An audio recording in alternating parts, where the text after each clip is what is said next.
Hey channel, welcome to my guys. Hey, welcome channel to my guys. Hey guys, channel to my welcome. শুধুমাত্র এই জন্যই আমি কোনো intro দেই না। ওকে গাইস, আমরা তাহলে টপিকে চলে আসি। কিভাবে একটি জীবনহীন ধাতু হাজার হাজার বছর ধরে প্রায় পৃথিবীর সমস্ত জীবনকে শাসন করে আসছে এবং ভবিষ্যতেও করে যাবে। কি বিষয়টি শুনতে অবিশ্বাস্য মনে হচ্ছে? হ্যাঁ, আজকে এরকম একটি অবিশ্বাস্য টপিক আপনাদের মাঝে তুলে ধরব। সোনার প্রতি মানবকুলের মোহ এতটাই পুরনো যে তার এক ইতিহাস রচনা হয়। যদিও আমরা এখনো জানি না মানুষ প্রথম কবে এই দ্যুতিমান ধাতুটি আবিষ্কার করেছিল, তবে প্রত্নতান্ত্রিকরা খ্রিস্টপূর্ব 40,000 অব্দের প্রত্নপ্রস্তর যুগের গুহা থেকে সোনার ফলক খুঁজে পেয়েছিল। আমাদের প্রাগৈতিহাসিক পূর্বপুরুষরা কিভাবে সোনা সংগ্রহ করত বা আদৌ সোনা সংগ্রহ করত কিনা, অথবা যে গুহায় বাস করত সেখানে এমনি সোনা থাকতো কিনা তা এখনো অস্পষ্ট। সোনার সাথে মানুষের যোগাযোগের প্রথম নিশ্চিত প্রমাণ পাওয়া যায় নীল নদের দেশে প্রাচীন মিশরে। ফেরাও এবং মিশরীয় সাম্রাজ্যের ধর্মযাজকরা তাদের সমাধি এবং মন্দিরে প্রচুর পরিমাণে সোনা ব্যবহার করত এবং মানব ইতিহাসে প্রথম আমরা আধুনিক যুগের মতো এই দ্যুতিমান ধাতুটির প্রতি আকাঙ্ক্ষা দেখতে পাই। মিশরীয়রাই আবার প্রথম সোনার মাধ্যমে মুদ্রা বিনিময় শুরু করে এবং সেই সময় সমাজে এটির মূল্য দৃঢ় করে তোলে। এটা বলা যায় যে এক টুকরো সোনায় সেই সময় 2.5 এর সমান রূপা পাওয়া যেত। মিশরীয়দের পরে আরেকটি প্রধান সভ্যতা সোনাকে ব্যাপকার্থে গ্রহণ করে।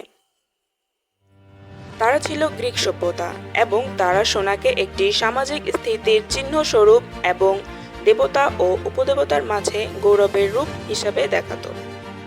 মিশরের মতোই গ্রিসে সোনা স্থিতি বা স্ট্যাটাসের চিহ্ন সমৃদ্ধি প্রতীক হিসেবে ব্যবহৃত হতো। মুদ্রা হিসেবে পরিবেশিত হতো, যদিও জনপ্রিয় বিশ্বাসের বিপরীতে।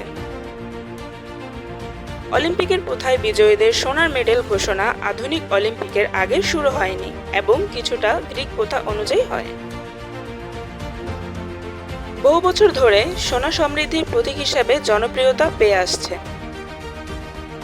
সাথে এটি এমন একটি মুদ্রা যা বিশ্বের বিভিন্ন জায়গায় বিনিময় করা হয় এবং গহনা হিসেবে মহিলা ও পুরুষ উভয় অঙ্গ শোভিত করে। 1800 শতকে আসা যাক, যখন সোনা নিজে বিশ্ব অর্থনীতিতে গুরুত্বপূর্ণ অংশ হয়ে দাঁড়ায়।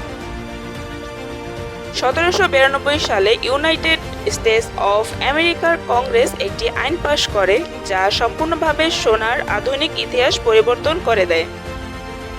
কংগ্রেস মিন্ট অ্যান্ড কয়েন্স আইন পাশ করে যা মার্কিন ডলারের সোনার ফ্ল্যাট প্রাইস অর্থাৎ সমরূপ দাম প্রতিষ্ঠা করে। সোনা এবং রূপোর ডলার আইনত টেন্ডার হয়ে ওঠে, যেমন স্প্যানিশ রিয়েল অর্থাৎ স্প্যানিশ সাম্রাজ্যের এক ধরনের রূপোর কয়েন করেছিল। এক শতাব্দী পরে মার্কিন যুক্তরাষ্ট্রে গৃহযুদ্ধের কিছু পরে 1873 সালে অফিসিয়াল মুদ্রা থেকে রূপোকে সরিয়ে দেওয়া হয় এবং কাগজের অর্থকে আইনত টেন্ডার হিসেবে ঘোষণা করা হয়। প্রথমবার হুমকি মুদ্রা অফিসিয়াল মুদ্রা হিসেবে মার্কিন যুক্তরাষ্ট্রে ব্যবহৃত হয়। দুটি বিশ্বযুদ্ধের পর বিশ্ব অর্থনীতি ধ্বংসের পথে চলে যায়।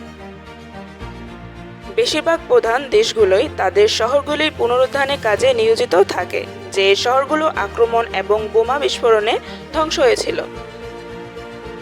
যদিও মার্কিন যুক্তরাষ্ট্র এই দুর্ভাগ্যের শিকার হয়নি। বিশ্বযুদ্ধের ডামাডোলেও তারা প্রায় নির্বিঘ্নে ছিল এবং সেই সময় তারা বিশ্বের সব থেকে দৃঢ় অর্থনীতি গড়ে তোলে। এই সময়ে মার্কিন যুক্তরাষ্ট্র সোনার মান্যতা তৈরি করে এবং মার্কিন ডলারকে বিশ্বমুদ্রা করে তোলে। বন্ধুরা, আজকে এই পর্যন্তই থাক। এরকম নতুন নতুন ভিডিও পেতে আমাদের চ্যানেলটিকে সাবস্ক্রাইব করে পাশে থাকবেন। দেখা হবে অন্য কোনো গল্পে ভিন্ন কোনো সময়ে। ততক্ষণ পর্যন্ত তোমরা সবাই অনেক বেশি ভালো থাকবে এবং নিরাপদে থাকবে। অবশ্যই VV5BM এর সাথে থাকবে। আল্লাহ হাফেজ।